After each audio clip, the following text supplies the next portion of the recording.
Algunos ya me habréis visto en los vídeos del campus virtual. Soy biólogo y trabajo en investigación, pero también me dedico a la divulgación de la neurociencia y la inteligencia emocional. Para muchos de vosotros siempre me decís que es un tema complicado. Yo sé que es complicado, que hay mucha terminología, y si habéis visto los vídeos os quería preguntar si en nivel de dificultad cómo los puntuaríais. Es algo que siempre hago. Si los puntuaríais del 1 al 10, de fácil a difícil, qué puntuación tendrías? Hola Catalina, acabamos de empezar ahora mismo, no hemos hecho aún nada. Estamos aquí mirando todo, que todo funciona, viendo que os vais uniendo a la clase. Ya somos 27. Me estáis diciendo que un 7, un 8, un 9, un 6, un 5, 7, 8, un 6. O sea, siempre estamos por encima del 5 de dificultad. Ah, vale, me estáis diciendo, o sea, el más difícil sería el 10 y el más fácil sería el 1. O sea, si os ha parecido muy fácil, sería un 1, un 2. Pero bueno, yo os veo que hay un poco de todo, y es que es verdad que depende de que si hayáis estudiado biología en el instituto, luego en la carrera, o tenéis conocimientos más básicos del cerebro o menos, o de cómo funciona la transmisión del impulso nervioso, puede ser más o menos complicado. Pero lo que vamos a hacer hoy es ver unos puntos básicos acerca de lo que hablamos en el curso, de las bases de la neurociencia y la inteligencia emocional. Vamos a ver un poco lo que es el origen y la evolución. Aquí tengo el puntero, a ver si me deja usarlo. Aquí estás. Vamos a hablar por encima de lo que es el sistema nervioso y cómo se comunica.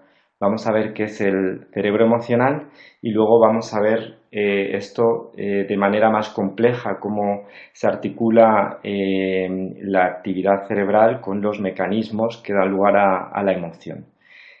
Bien, antes de nada os quería preguntar que qué viene antes, si viene antes la conciencia o viene antes la emoción. ¿Qué creéis que aparece antes, la conciencia o la emoción? Ya habéis hablado de conciencia, muchos decís la emoción aparece antes. Yo diría que emociones. José Julio dice que conciencia. Algunos os preguntáis. Pues desde el punto de vista evolutivo, lo que ocurre en biología aparece efectivamente antes la emoción que la conciencia. Aquí tenemos la teoría de los tres cerebros de MacLean, en la cual vemos que el cerebro reptiliano aparece muy temprano en la evolución, luego se sobrepone otras capas de neuronas que compondrían lo que es la región del cerebro límbico. En este cerebro límbico, que aparece en mamíferos, es donde ocurre la emoción, y posteriormente sobre la estructura del cerebro límbico empiezan a sobreponerse otras capas neuronales que van a dar lugar a la neocorteza, y aquí es donde aparece la conciencia. Es decir, desde el punto de vista evolutivo no hay ninguna duda, todos los mamíferos tenemos la capacidad de emocionarnos, y pensamos que la mayor parte de los mamíferos, de hecho actualmente se acepta que humanos y probablemente primates superiores tienen conciencia. Es decir, en la evolución primero aparece la emoción, todos los mamíferos nos emocionamos, y posteriormente la conciencia, que es lo que estamos trabajando aquí, la inteligencia emocional. Y este asunto ya lo preguntaba William James, y se hacía esta pregunta, que nos decía que si estamos tristes porque lloramos o lloramos porque estamos tristes. Es decir, siento la emoción y lloro, o lloro y siento la emoción. William James decía que estamos tristes porque lloramos, que estamos asustados porque temblamos. Es decir, nosotros procesamos la emoción y luego la manifestamos desde el punto de vista fisiológico. Vamos a ver un poco más cómo ocurre esto, y es un pequeño resumen de lo que ya habéis estado viendo. Principalmente lo que ocurre es que nosotros recibimos estímulos desde el mundo externo que los captamos por nuestras neuronas sensitivas.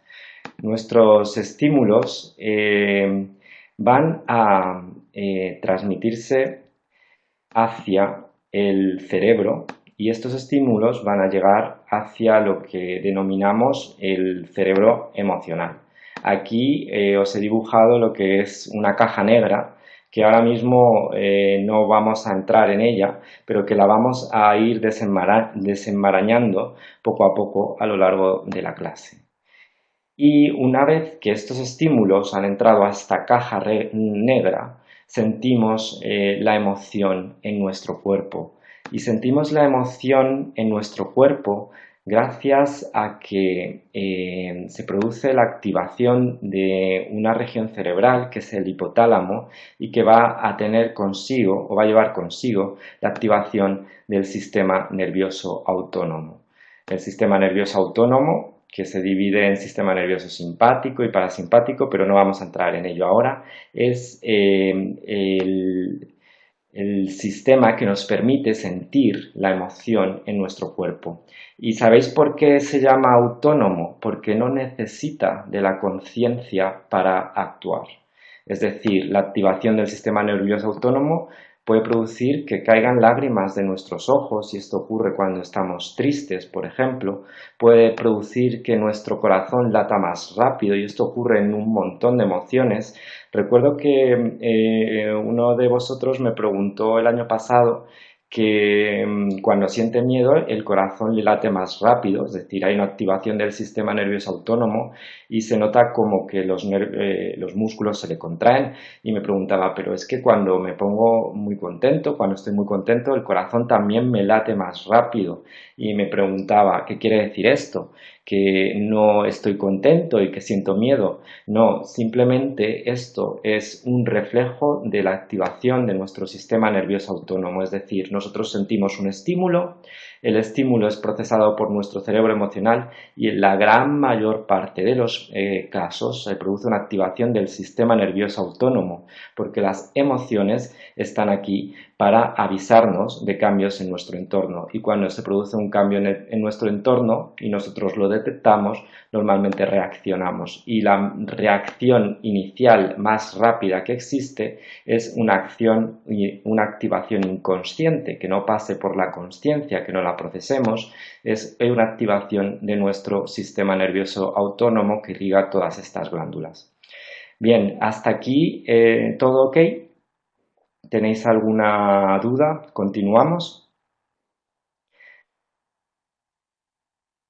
Perfecto, vamos para adelante, porque ahora viene lo que preguntaba William James. ¿Estamos tristes porque lloramos? ¿Lloramos porque estamos tristes? Bien, se ha producido una activación de nuestro sistema nervioso autónomo. Imaginaos que de repente vuestro corazón empieza a latir muy rápido. Nosotros percibimos que se están produciendo cambios en nuestro cuerpo. Se están produciendo cambios en nuestro cuerpo, y esta información es la que capta nuestro cerebro para elaborar un pensamiento, un sentimiento sobre lo que hemos vivido. Un sentimiento es la emoción más el pensamiento, es un constructo. Es decir, nuestro cerebro es capaz de captar esta información y elaborar este pensamiento. Así que si lo miramos desde el punto de vista evolutivo, sí, las emociones aparecen antes, aparecen en los mamíferos y luego se forma el neocortes y aparece la conciencia. Si lo miramos desde el punto de vista fisiológico, sí, también las emociones aparecen antes, percibimos unos estímulos, los procesa nuestro cerebro, decide que son emocionales, se activa nuestro sistema nervioso autónomo, captamos esta información de activación, elaboramos un pensamiento y este pensamiento junto a las sensaciones que estamos sintiendo en nuestro cuerpo elaboran un sentimiento, que esto sí necesita de conciencia y esto sí es más propio de los mamíferos más evolucionados que de los mamíferos más primitivos, en los que sí sienten la emoción, pero ya elaborar un sentimiento respecto a esta emoción sí que requiere de conciencia. Y aquí tenemos otra vez nuestro cerebro reptiliano visto de otra forma, nuestro cerebro reptiliano que está aquí, nuestro cerebro emocional con el sistema límbico que está aquí y nuestro cerebro que nos permita elaborar estos sentimientos que está en la parte superior, que es la neocorteza. Bien, vamos a ver esta caja negra. ¿Qué hay dentro de esta caja negra? ¿Qué hay dentro de nuestro cerebro emocional? ¿Cuáles son estas regiones que están en nuestro cerebro emocional? Probablemente ya las conocéis de haberlas visto en las otras presencias virtuales o de haberlas escuchado a lo largo de vuestra vida, ¿no? De haber escuchado hablar de la amígdala, del córtex prefrontal, bueno, el córtex cingulado anterior es más difícil, tampoco se oye mucho. La ínsula es muy interesante, ahora os contaré por qué. Y el hipocampo, que no es en sí una región donde se procese la emoción, sino que es más una región encaminada a almacenar pensamientos, a la memoria. Bien, esto que os pongo aquí son unas imágenes de resonancia magnética funcional en las cuales, como veis, esto es un cerebro y como veis hay unas regiones iluminadas en color más naranja en este cerebro y en este otro de la derecha también tenéis una región iluminada más en color naranja. Bien, esto lo que nos está indicando es que existe un incremento del flujo sanguíneo en estas regiones en las que tenemos este color naranja, y al incrementarse el flujo sanguíneo lo que pasa es que los vasos se dilatan y el fluido, la sangre en este caso, va más rápido y esto nos lo permite detectar la resonancia magnética funcional. Y hay una cosa muy interesante que ocurre cuando incrementa el flujo sanguíneo, lo que hay es una correlación con actividad cerebral, es decir, cuando un área del cerebro se activa necesita más sangre, necesita más glucosa, necesita más energía para estar funcionando y entonces se produce un incremento del flujo sanguíneo que se traduce aquí en estas imágenes. Bien, si habéis echado un vistazo a dónde se encuentran las áreas del cerebro emocional y si además conocéis más o menos qué función tienen de haberlo visto en los vídeos o los apuntes, estoy seguro que me podéis responder a esta pregunta que os pongo aquí arriba. Y la pregunta es, ¿quién tiene ante sí a un lobo salvaje? ¿El cerebro A o el cerebro B? Es complicado, pero fijaos un poco en las estructuras, dónde está la mayor activación cerebral, pensad qué pasa cuando vemos un lobo salvaje, qué área del cerebro se activa. Todos estáis diciendo que es el A en general. Catalina lo dices muy bien, creo que es la imagen A, es la amígdala, porque lo que tenemos ante sí es miedo, es decir, efectivamente, hoy me alegro mucho que todos hayáis respondido el A. Sí, sí. Dice Lidia que depende del miedo que te dé, efectivamente. Depende del miedo que te dé, aunque un lobo salvaje, desde el punto de vista evolutivo, yo creo que podemos llegar a un consenso de que el 98% de la gente, incluyendo a domadores de lobos salvajes y amantes acérrimos de los animales, tendrían miedo de encontrarse a un lobo salvaje si vas por un camino oscuro. Pero esto lo podemos discutir. Efectivamente, depende del miedo que te dé y esto es muy importante. Depende de cómo esté nuestra cosmovisión configurada, pero en este caso es una respuesta muy evolutiva. Salvo que seas un cazador y quieres quieres cazar a este lobo, pero si eres un cazador, estoy seguro, bueno, no estoy 100% seguro, pero yo creo que también tendría miedo o se asustaría de repente, ¿no? Porque está ante un reto. Aunque sepa que vaya a ganar, pero no las tienes todas consigo. Bueno, esto es amplia discusión, pero sí, habéis acertado y efectivamente esta región de aquí es la amígdala.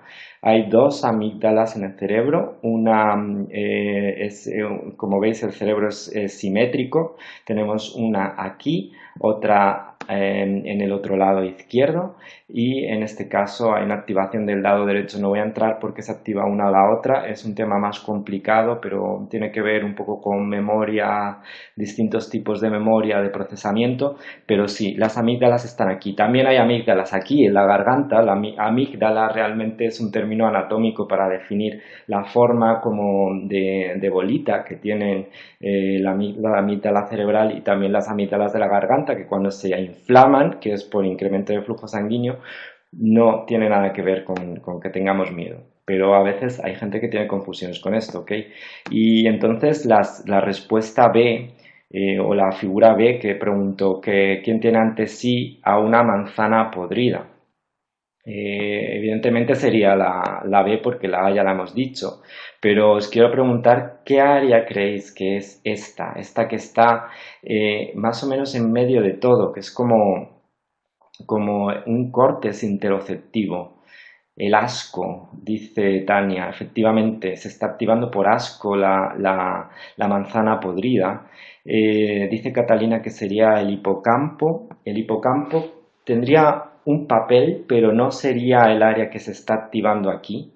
Es una de las áreas que más se activa del cerebro emocional. No solo la corteza insular, dice Alba, efectivamente, es la corteza insular. No solo reacciona ante el asco, sino que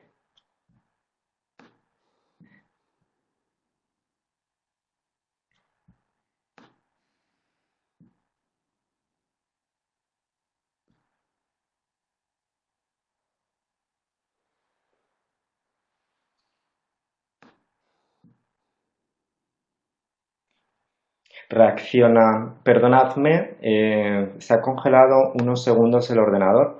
No he dicho ni una palabra, ¿vale? Me he quedado callado porque he visto que estábamos congelados. Estábamos hablando de la ínsula, estábamos hablando de que no solo reacciona ante el asco, sino que reacciona ante muchas más cosas que ahora veremos. Bien, vamos a continuar. No os habéis perdido nada. Pues aquí tenéis a la amígdala que siente el miedo, el peligro, pero que también está relacionada con otros tipos de estímulos, como es el enfado y la rabia en la comunicación amígdala, lóbulo prefrontal o también en el aprendizaje emocional. Aquí tenéis una cosa que me gusta enseñaros, es dónde está situada la amígdala. Como veis, está aquí muy cerca del hipotálamo, que es la región que va a activar al sistema nervioso autónomo. O sea que anatómicamente una activación de la amígdala va a llevar rápidamente consigo una activación del sistema nervioso autónomo. Nuestros músculos se van a contraer, nuestro corazón va a latir más rápido. Es simplemente un reflejo de que tener miedo es muy evolutivo, es decir, si no tenemos miedo, podemos ser devorados por este lobo salvaje al que hemos visto. Entonces necesitamos responder rápidamente ante estímulos que activen la amígdala y la localización de la amígdala muy cerquita del hipotálamo pues va a permitir una activación muy rápida del sistema nervioso autónomo.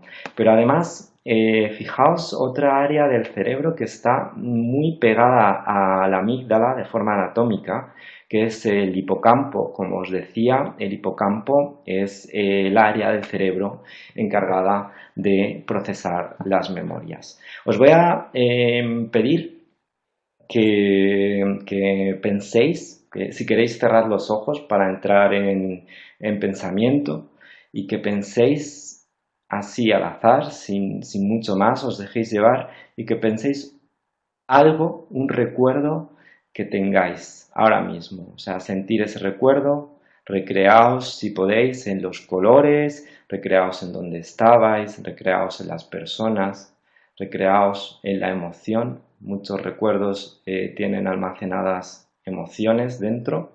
¿Estáis ahí?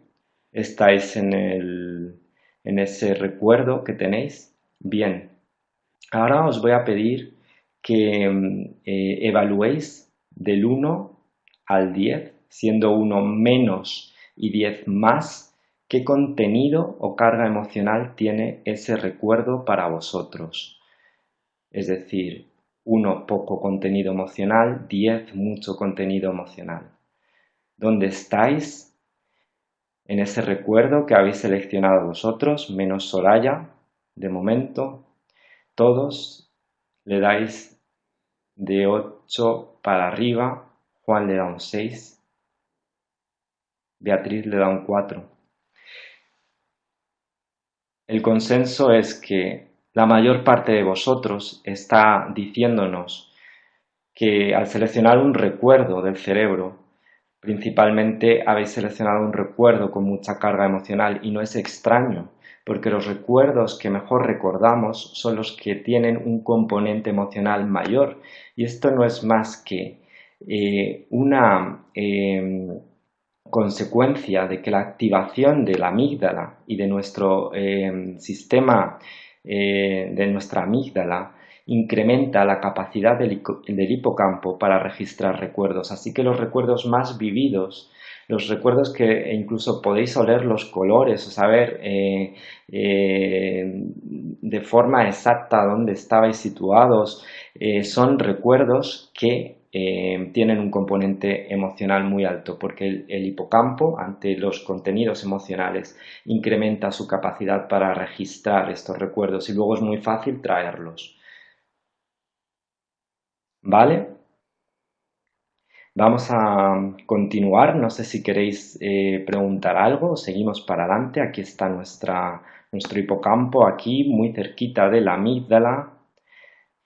El recuerdo de los sueños también está en el hipocampo. Sí, recordar, está en el hipocampo, efectivamente. ¿Vale? Los sueños también tienen componente emocional, a veces más, a veces menos. Es decir, hay estímulos que no vienen desde fuera, como os he contado ahora. Hay estímulos que vienen desde dentro y que también activan nuestro cerebro nervioso, nuestro cerebro emocional, nuestro sistema nervioso autónomo, que nos hacen sentir, y que este sentimiento nos permite asociar distintos pensamientos que van a generar un sentimiento. ¿Vale?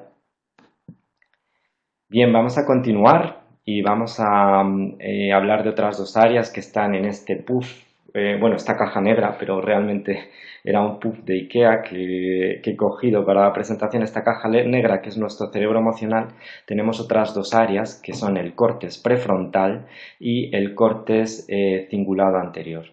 El córtex prefrontal está muy asociado al comportamiento social y también al enfado y a la agresión. En cambio, el córtex cingulado anterior, que está en esta región en amarillo, se ha asociado últimamente a el dolor emocional, que es distinto al del dolor físico, que estaría en otra área del cerebro, procesada por otras áreas cerebrales, pero que, si lo pensáis, tienen paralelismos en el sentido de que ambos nos hacen tener sensaciones desagradables, y se cree que, por ejemplo, el dolor emocional apareció en la evolución simplemente para decirnos a qué personas nos podíamos juntar o no, qué relaciones podríamos tener o no.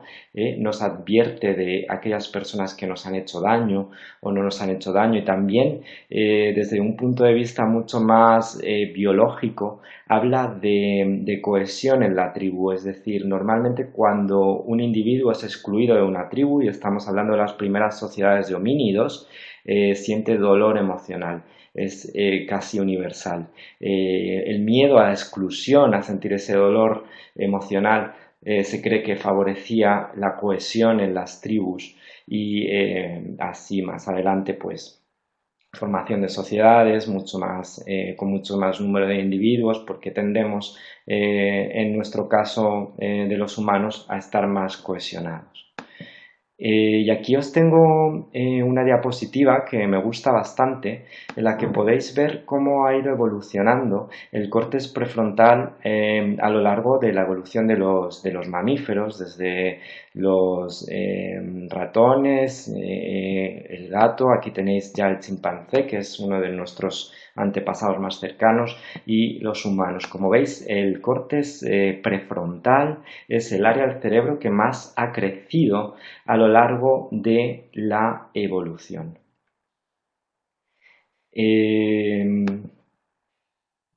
Y aquí os pongo, bueno, sabéis que el cerebro, el córtex prefrontal, os lo he dicho antes, pero es muy importante para el comportamiento social, el comportamiento en sociedad.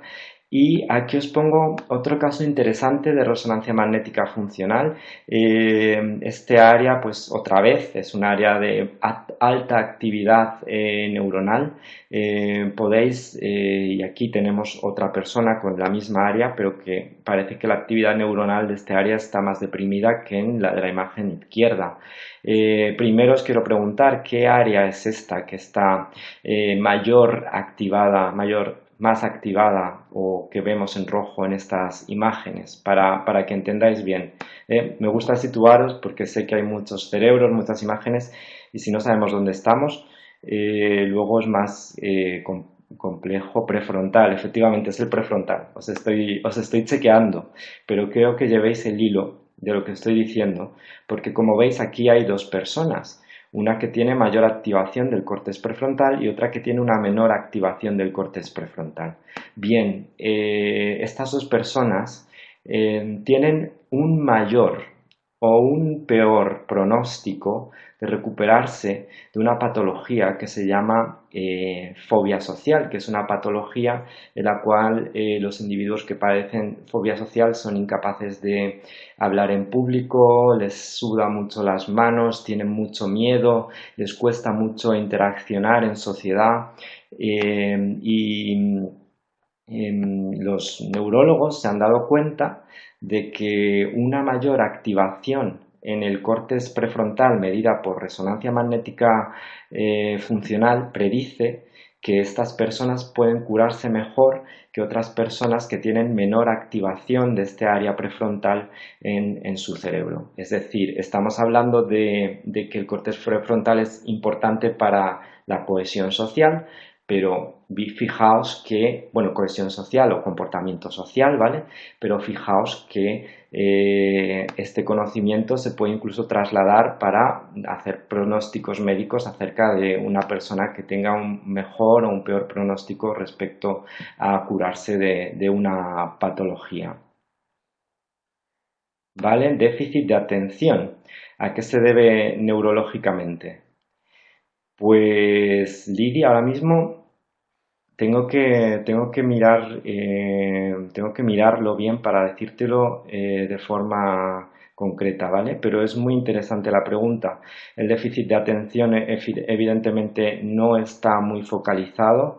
Es que es una patología bastante compleja porque es muy, o sea, es un cajón desastre bastante importante, porque hay casos en los que está acompañado de depresión y ansiedad, bajada de dopamina, entonces hay una menor activación del córtex prefrontal en esos casos y la propia ansiedad y la depresión es lo que no te permite focalizar la atención. No sé si hay otros casos en los que el déficit de atención no venga asociado con ansiedad y depresión, lo tendría que mirar, pero sí que es verdad que el déficit de atención muchas veces está asociado a mayor ansiedad y efectivamente cuando más ansiedad hay, más cortisol hay, porque la ansiedad se produce por un mayor estrés, hay una bajada de la producción de dopamina que nos permite concentrarnos peor y además el hipocampo en esas condiciones de estrés no funciona bien, o sea que no podemos registrar muy bien los recuerdos, pero ya te digo que es una patología muy compleja que ahora cuando hablemos el foro, si estáis interesados, puedo pasaros más información acerca de esto, ¿vale? Bien, aquí os tengo un ejemplo que también está en los apuntes. No sé si os sabéis el nombre de esta persona. Es una persona famosa en la neurociencia porque consiguió un hito importante, aunque no por su propia voluntad, sino que fue realmente un accidente. Beatriz dice que es Phineas, sí, y Fabio también. Efectivamente es Phineas, es muy famoso. ¿Por qué? Porque una barra de hierro atravesó su cerebro, sí, pero además produjo algo en su cerebro. ¿Por dónde atravesó la barra de hierro? Yo hago muchas preguntas, pero es para que sigamos el hilo, que también me ayuda a mí seguir el hilo. Muy bien, atravesó por el córtex prefrontal. Y curiosamente, Phineas no solo sufrió un accidente con todas las secuelas físicas esperables, sino que sufrió un trastorno en la personalidad muy evidente. Esta persona, que era una persona que se puede entender como normal, que se relacionaba normalmente, de repente pasó a ser una persona muy difícil con la que relacionarse, una persona que era muy cortoplacista, que tenía un temperamento complicadísimo y evidentemente el córtex prefrontal, en el caso de Phineas, estaba dañado y lo que se tradujo no fue solo en un cambio físico, por eso es un hito en la neurociencia, sino que se tradujo en un cambio de la personalidad. Y antes se pensaba que la personalidad no estaba en el cerebro, la personalidad estaba en el alma, pero de repente una persona que tiene una lesión en este córtex prefrontal cambia. Súbitamente su personalidad, es que parece otra persona. ¿Cómo es posible si la personalidad está en el alma? Pues aquí fue cuando nos empezamos a hacer todas estas preguntas de, oye, ¿qué hay en esta región del cerebro que estuvo dañada? Y todos estos estudios que se realizaron. Os quiero preguntar, en el caso de Phineas, ¿qué pronóstico creéis que tiene, bueno o malo, respecto a curarse de fobia social o de comportamiento agresivo en el que empezó a vivir después del accidente? Muy malo, evidentemente, porque si hablamos de que el córtex prefrontal está físicamente dañado, el pronóstico de la resonancia funcional de imagen que va a tener pues realmente es malísimo. Es decir, es una región que estará completamente deprimida, y de hecho sí, el córtex estaba muy afectado, pero curiosamente esta persona sobrevivió y vivió varios años después del accidente, aunque con cambios muy bruscos en su personalidad. Por eso el cerebro es importante a la hora de procesar las emociones, y es importante conocer las áreas del cerebro que regulan la emoción. Y Juan Diego dice algo que me habéis preguntado muchas veces: imposibilidad de aprendizaje. Aquí hablaríamos de plasticidad. Hay que ver cómo de plástico es un cerebro. Hay casos en los que la plasticidad realmente es asombrosa. Aunque haya una lesión en el cerebro, la plasticidad es capaz de retomar ciertas funciones que esta región está cumpliendo, pero realmente el pronóstico de esta persona es grave, es malo. ¿Ok? Bien, vamos a otra área del cerebro emocional. Como veis, os estoy poniendo un montón de imágenes de resonancia magnética funcional. Es un área que ya hemos visto antes. Aquí pone empatía arriba. ¿Y qué área creéis que... Mónica dice que recuperaciones alucinantes en el caso del ictus? Evidentemente, el caso del ictus es un caso clásico de plasticidad cerebral. Es decir, los primeros días tras el ictus isquémico o hemorrágico, las personas a veces no pueden ni siquiera caminar, y de repente la lesión se empieza a resolver y el cerebro vuelve a funcionar, y hay unas regiones que empiezan a retomar mayor actividad, y a veces no somos ni siquiera capaces de determinar secuelas cuando en los primeros momentos las personas se encontraban bastante incapacitadas. Eso son muy buenas noticias. Evidentemente, nuestro cerebro está aquí para ayudarnos a adaptarnos en nuestro entorno, y esto va con todas las consecuencias posibles. De aquí que tengamos plasticidad, es decir, en entornos cambiantes el cerebro no se puede permitir el lujo de ser estático. Si el cerebro fuese estático, probablemente ya nos habríamos extinguido. El cerebro también es cambiante, eso es muy importante que lo tengáis en cuenta. Bien, continuamos hablando de la empatía y de este área del cerebro, que me gustaría que me dijeseis su nombre, que regula la empatía, pero además otros muchos estados emocionales, que es una de las áreas del cerebro que más se activa ante estímulos emocionales muy diversos. La ínsula, dice Tania, muy bien.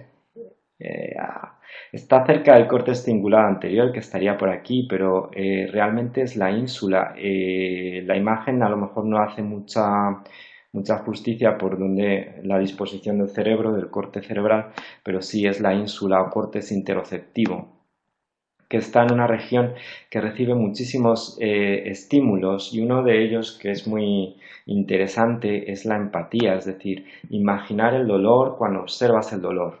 Esa es la empatía, pero además está implicada en muchísimos más estímulos asociados al placer, al disgusto, a la percepción de uno mismo. La ínsula es la famosa área que se dice que se engrosa cuando llevamos a cabo meditación activa, es decir, la percepción corporal de nosotros mismos, que si lo pensáis, pues puede ser importantísimo para la conciencia de nuestro cuerpo, pero a la vez la conciencia de que estamos en este mundo, ¿no? La ínsula. Y aquí no os enseño la activación de una sola área cerebral, que es muy fácil a la hora de explicar las emociones, coger el cerebro, aislarlo en regiones y decir, tienes miedo, se te activa la amígdala, te has enfadado, se te activa el córtex prefrontal. No, desafortunadamente para nosotros, desde el punto de vista del aprendizaje, muchas de las componentes emocionales humanos siguen un patrón de activación cerebral muchísimo más complejo. Y aquí os voy a enseñar un patrón de actividad cerebral que yo creo que es muy bonito desde el punto de vista neurobiológico, y estas imágenes, si os pongo en contexto, fueron tomadas mientras unas personas estaban observando unos vídeos en los cuales se veía sufrimiento humano.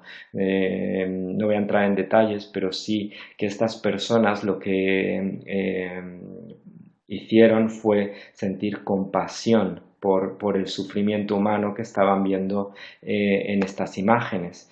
Y mientras sentían este sentimiento de compasión, lo que se producía en su cerebro era la activación de la ínsula, el córtex cingulado anterior, que como veis es del dolor emocional, y también el córtex premotor, que está lleno de neuronas espejo, al igual que la ínsula, es decir, es como que estas personas estaban registrando que el vídeo que estaban viendo había dolor, estaban identificándose con el dolor de las personas que estaban en la pantalla y estaban sintiendo compasión. Y en el caso de la compasión, como veis, la ínsula que nos permite la empatía, pero también el córtex cingulado anterior asociado al dolor emocional, y el córtex premotor, que es como nos predispone para la acción. El córtex premotor es muy importante, por ejemplo, para aprender a realizar tareas nuevas. Tú, cuando estás mirando a alguien que está pintando un cuadro, tu córtex premotor está aprendiendo a pintar ese cuadro, tiene neuronas espejo que le están diciendo, coge el pincel de así, muévelo así. Pues como veis, la unión de estas tres áreas del cerebro, esta actividad conjunta, da lugar a sentimientos humanos muchísimo más evolucionados y muchísimo más complejos que los básicos que estamos viendo de emoción, miedo, enfado, etcétera. Dice Tania que si ínsulas hay dos, sí hay dos, efectivamente, ¿vale? Pero quería que vieseis cómo los sentimientos humanos están asociados a patrones de actividad muchísimo más complejos, ¿vale? Bien, ¿cómo vais? ¿Estáis Siguiendo el hilo, vamos muy rápido. Vale, me alegro un montón. Sé que es tarde para algunos, aunque para otros no es tan tarde, pero me alegro un montón. Vamos a continuar y aquí os voy a pedir que seáis vosotros los que me digáis lo que va a ocurrir. Quiero que seáis capaces de predecir el futuro antes de que ocurra. Bien, aquí tenemos dos grupos de personas. Quiero que os fijéis principalmente en la activación de la ínsula y de la amígdala que está aquí en estos gráficos. Los grupos de personas se distribuyen en colores, en azul y en rojo. Y como podéis ver aquí, este gráfico nos da una medida de la actividad o del flujo sanguíneo que detecta la resonancia magnética funcional en la ínsula, que es mucho mayor en las personas del grupo azul que en las rojas, y en la amígdala, como veis, tanto en la izquierda como en la derecha, la activación de la amígdala es mucho mayor en las personas del grupo rojo. Bien, estas personas están ante una apuesta y una apuesta en la que si la pierden, que pueden perder o ganar. Pero mi pregunta aquí es que, ¿quién creéis que va a apostar? ¿El grupo azul o el grupo rojo? El que va a apostar, ¿vale? Azul, azul, rojo. El rojo tiene más miedo a apostar, evidentemente. Por lo tanto, pero también estáis mirando esto probablemente los que decís el azul es porque estáis pensando en la ínsula como esto de la compasión, ¿no? De hacia el otro, pero realmente tened en cuenta que es una apuesta individual. Es individual, pierdes o ganas, pero no es empatía hacia nada, es individual el dinero es para mí o no es para mí. El azul asume más riesgo, dice Mónica. Sí, el azul asume más riesgo, tiene menos miedo y evidentemente no, es complicado, porque con la ínsula aquí tenemos la activación del córtex cingulado anterior, que ya os explicaré, pero lo que ocurre es que el que más apuesta, en este caso, parece que es el grupo azul, porque tiene menos miedo, pero esto no se hizo para ver quién apuesta más o para ver quién apuesta menos, sino se hizo para poner a estas personas en una encrucijada y para ver cómo funcionaba su cerebro. Y esto, curiosamente, el grupo azul representa a votantes del Partido Demócrata Americano y el grupo rojo representa a votantes republicanos del Partido Americano, ahora en el gobierno, y esto lo utilizaron los estrategas demócratas para mostrar que en el cerebro o la activación cerebral ante determinadas conjeturas funciona distinto si eres votante demócrata o republicano, y en este caso pues imaginaos todo tipo de especulaciones de que los votantes republicanos pues tienen más miedo, quieren construir muros, los votantes demócratas tienen una mayor capacidad empática, los republicanos están más encerrados, no quieren votar, toda una serie de interpretaciones que surgieron a raíz de este estudio, pero a mí me parece muy interesante, no sabemos si tenemos razón o no, pero me parece muy interesante que detrás de que votes a un partido u otro haya una propia filosofía de vida y no solo eso, sino que haya una propia configuración nerviosa o cerebral común entre un grupo u otro a la hora de enfrentarse a determinados problemas y que realmente tiene mucho sentido si lo pensamos, pero que es una bonita forma de mostrarlo desde el cerebro. Bien, Mireia dice que tiene problemas con el audio, no sé si el resto. ¿Estáis bien? O sea, ¿me oís? No tenéis problemas, vale, genial. Bueno, pues sí, supongo que la grabación va a ir todo ok, pero lo dejaremos todo colgado en el campus, ¿ok? Vamos a continuar y retomamos la frase de James de que estamos tristes porque lloramos, asustados porque temblamos, felices porque reímos, es decir, sentimos información, cerebro emocional, sentimientos, todo este camino que estamos hablando, ¿vale? Bien, esta parte de la clase, y viendo que ya llevamos casi 45 minutos, voy a ir un poquito rápido porque es esto de los neurotransmisores, la comunicación del sistema nervioso y las emociones, voy a ir un poquito más rápido, pero solamente quería hacer hincapié en un concepto que creo que es muy importante. Bueno, esto es todo lo de los neurotransmisores que activan las neuronas, ¿vale? Tenemos distintos tipos de neurotransmisores, dopamina, serotonina, adrenalina, noradrenalina, lo que sea, pero quiero que aquí la clave es entender que, ¿vale? Que los neurotransmisores sí están asociados con un estado determinado, por ejemplo, la dopamina es muy motivante, la dopamina te hace sentir bien, al igual que la serotonina, por ejemplo. La clave de esto es entender que las vías, que son las neuronas dopaminérgicas o serotoninérgicas o GABAérgicas, que son otro asunto, no están de forma difusa localizadas en el cerebro, sino que están de una forma más concentrada, ¿vale? Y como veis aquí, la dopamina está principalmente activando lo que es el córtex prefrontal, o hay una mayor inervación dopaminérgica en este córtex prefrontal, también la serotonina, ¿vale? Pero principalmente el córtex prefrontal. Al contrario que otro tipo de vías, pero en el caso de la dopamina es importante porque aquí os voy a poner un ejemplo de dos personas, son resonancias magnéticas funcionales también. Esta persona es un individuo sano y esta persona es un individuo que ha sido diagnosticado con depresión crónica. Como veis, hay una depresión de actividad donde hay una depresión de actividad en la persona con depresión crónica. En el córtex prefrontal, evidentemente. Bien, sabéis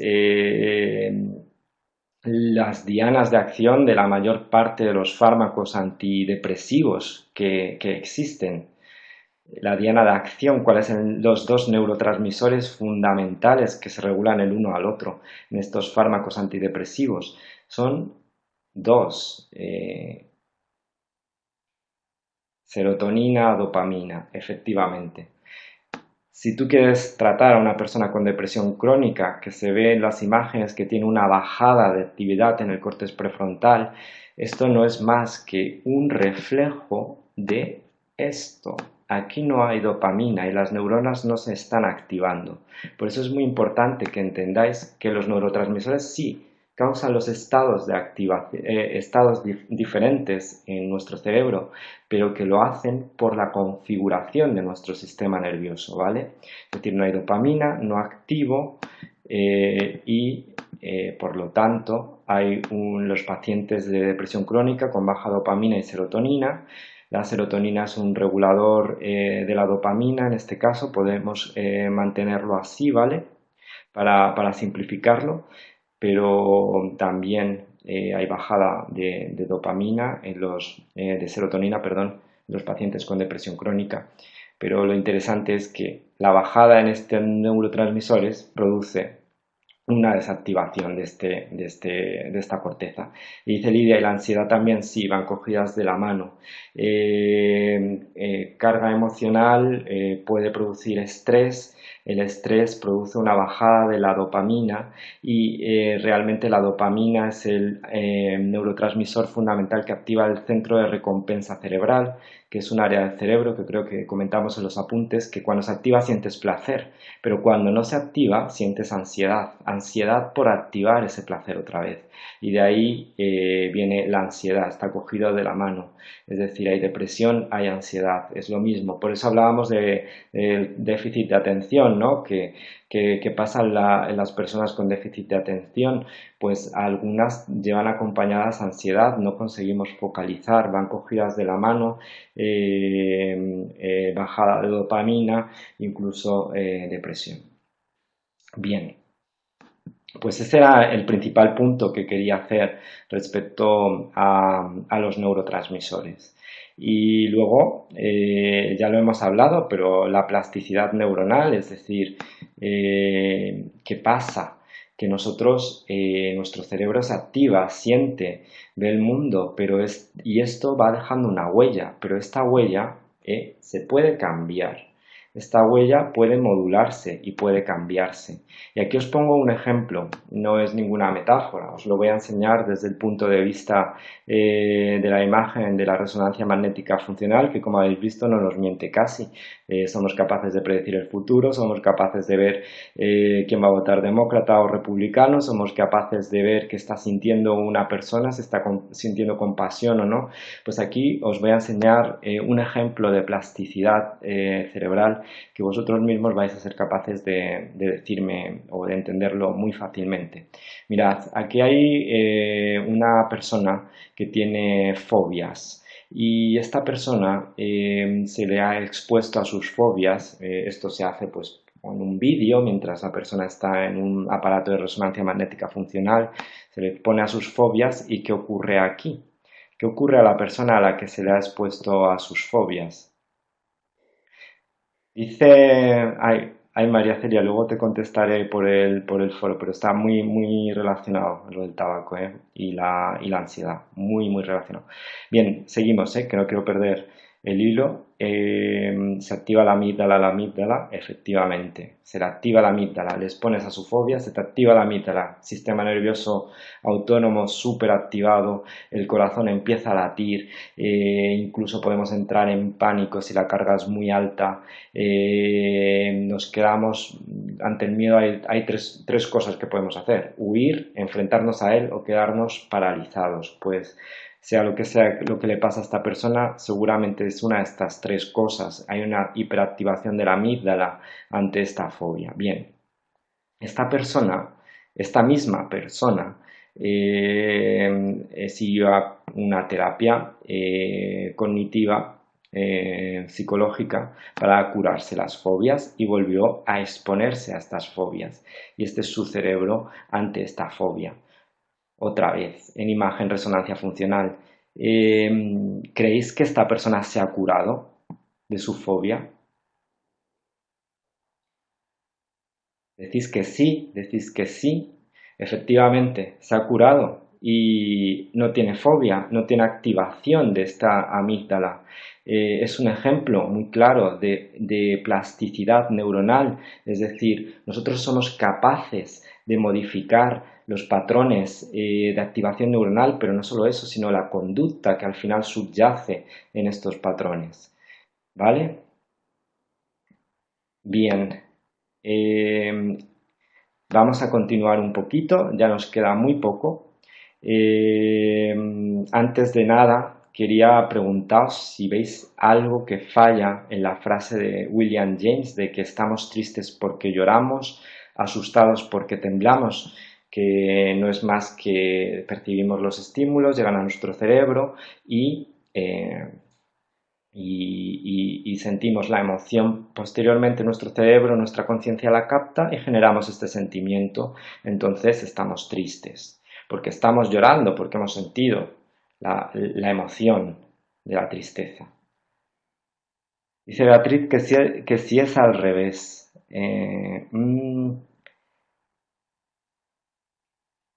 Temblamos porque estamos asustados. Bueno, pues lo que hemos estado comentando básicamente es que a lo mejor las palabras confunden, pero el mecanismo que dice James no es más que nosotros percibimos el estímulo, va a nuestro cerebro emocional, Se activa nuestro sistema nervioso autónomo, nos hace llorar, que no hace falta que sea un llanto real, sino imaginaos la sensación de llorar, de estar triste. Esta sensación de estar triste la capta nuestro cerebro, nuestra conciencia, y genera un sentimiento y dice estoy triste, ¿vale? Llorar es muy exagerado, pero quiero que entendáis como la sensación, ¿no? Captamos estímulo, sensación, el cerebro emocional procesa, nos damos cuenta, asociamos pensamiento y decidimos decir que estamos tristes o que estamos asustados porque estamos temblando. O sea, primero sucede la emoción y luego su efecto, pero su efecto mental, su sentimiento, ¿vale? Pues no sé si os convence o dice, no somos conscientes de dichas emociones hasta que no se da el síntoma. No, porque hasta que no se da el síntoma no nos damos cuenta. Lo que pasa es que lo que os estoy contando ocurre en milésimas de segundo. La activación del sistema nervioso autónomo ocurre en milésimas de segundo y para activar la conciencia necesitas alrededor de unos 300-400 milisegundos. O sea, es algo súper rápido, pero realmente fisiológicamente tiene un sentido. ¿Vale? Lo que pasa es que somos incapaces de detectarlo desde el punto de vista de nuestro tiempo, que es segundos, minutos, pero es algo súper rápido, pero que ocurre así. Bien, pues hay una cosa que James se equivocaba y es que a veces temblamos pero no tenemos miedo, a veces lloramos, pero no estamos tristes. Es decir, para que todo esto sea verdad, lo que necesitamos es que el estímulo, y esto es importante, y esto ya es conducta emocional, sea emocionalmente competente, es decir, todo estímulo que activa nuestro cerebro emocional es emocionalmente competente. El estímulo que no lo hace no es emocionalmente competente. Al principio de la clase hablábamos de, bueno, un lobo puede darme miedo a mí, pero a lo mejor a él no. Evidentemente, el estímulo del miedo puede ser emocionalmente competente para mí y activa mi cerebro emocional, pero a lo mejor a ti te da igual. Es decir, es muy importante que el estímulo sea emocionalmente competente. Y hay estímulos emocionalmente competentes adaptativos, muy adaptativos, los cuales son casi universales, como una manzana podrida que de asco es casi universal, y otros un poco más culturales de, no sé, me da miedo un símbolo que realmente representa algo para mí. No sé si me entendéis por dónde voy. Dice Yadira que el miedo le afecta al intestino, pues eso es más que nada activación del sistema nervioso autónomo. No sé si recuerdas todas las glándulas, toda la inervación, una de ellas, los nervios del sistema nervioso autónomo van directos al intestino y claro que afecta al intestino y a muchas más órganos, ¿vale? Bien, pues así vamos a hacer un súper resumen de todo lo que hemos visto para que entendáis cómo funciona la fisiología de la emoción y que os quedéis con las ideas más claras después de este aula virtual. Es decir, nosotros por los sentidos, por el córtex o la memoria, hablábamos del hipocampo, recibimos un estímulo y nuestro cerebro lo va a valorar. Principalmente si vienen de fuera va a ser vía del tálamo, pero bueno, esto es aprenderse nombres, no importa. Nuestro cerebro, si viene de fuera, lo va a valorar. ¿Y qué ocurre? Que si el estímulo es emocionalmente competente, se produce un disparo de los inductores emocionales, que ya os sabéis, amígdala, ínsula, córtex prefrontal, córtex cingulado anterior, dependiendo del tipo de estímulo que sea. Y este disparo produce que la activación de nuestro sistema nervioso autónomo. Empezamos a sentir la emoción en nuestro cuerpo y posteriormente las vamos a percibir esta emoción en nuestro cuerpo y podemos realizar cambios posturales, podemos realizar cambios viscerales, pero además, un poquito más tarde, vamos a producir lo que se denominan sentimientos. Vamos a asociar pensamientos a estos cambios, a estas emociones que estamos sintiendo. Lo de los cambios posturales y viscerales, y dejando añadir esta pequeña idea que no os quiero saturar, es importante que lo entendáis porque las emociones están aquí para adaptarnos de una forma más rápida al entorno cambiante. Entonces necesitamos que los cambios posturales y viscerales ante algo que ocurre, que dispara nuestros inductores emocionales, sea muy rápido. Por ejemplo, si viene un lobo otra vez corriendo hacia ti, te apartas corriendo, no hace falta que pienses, viene un lobo, me voy a apartar, no hace falta, hay cambios posturales. Y luego, fijaos, un poco más tarde, para nosotros muy rápido, pero para la fisiología un poco más tarde, vendría el sentimiento, vendría el pensamiento, decir, venía un lobo, ¿vale? Cambios viscerales no lo entiendes. Cambios viscerales es más que nada, por ejemplo, vísceras, por ejemplo, ¿qué son las vísceras? El corazón late más rápido. Imagínate que alguien te pega un susto. Esto, ¿cómo de rápido es? Hasta que el corazón empieza a latirte más rápido. Hay un cambio visceral, pero ha pasado todo esto. Has sentido que te han dado un susto, has valorado el estímulo, se ha activado la ínsula, ha ido a activar el sistema nervioso autónomo que le ha dicho a tu corazón que lata más rápido. Es decir, eso es un cambio visceral. Y luego, después de que lata más rápido el corazón, tú a lo mejor empiezas a darte cuenta que te han dado un susto. No sé si me explico. Bueno, pues no tengo mucho más que contaros. De hecho, creo que os he contado las ideas más importantes acerca de la neurobiología de la emoción. Yo espero que os haya servido la clase de hoy y yo lo que voy a hacer es abrir un foro después, mañana si queréis, y para que me preguntáis algunas de las dudas que tengáis acerca de la neurobiología. Muchas gracias a vosotros y aquí estamos, seguimos conectados por el campus, 2 semanitas o así, y, y nada más. Encantado de teneros por aquí y os deseo un feliz experto a todos. Un abrazo, me alegro mucho.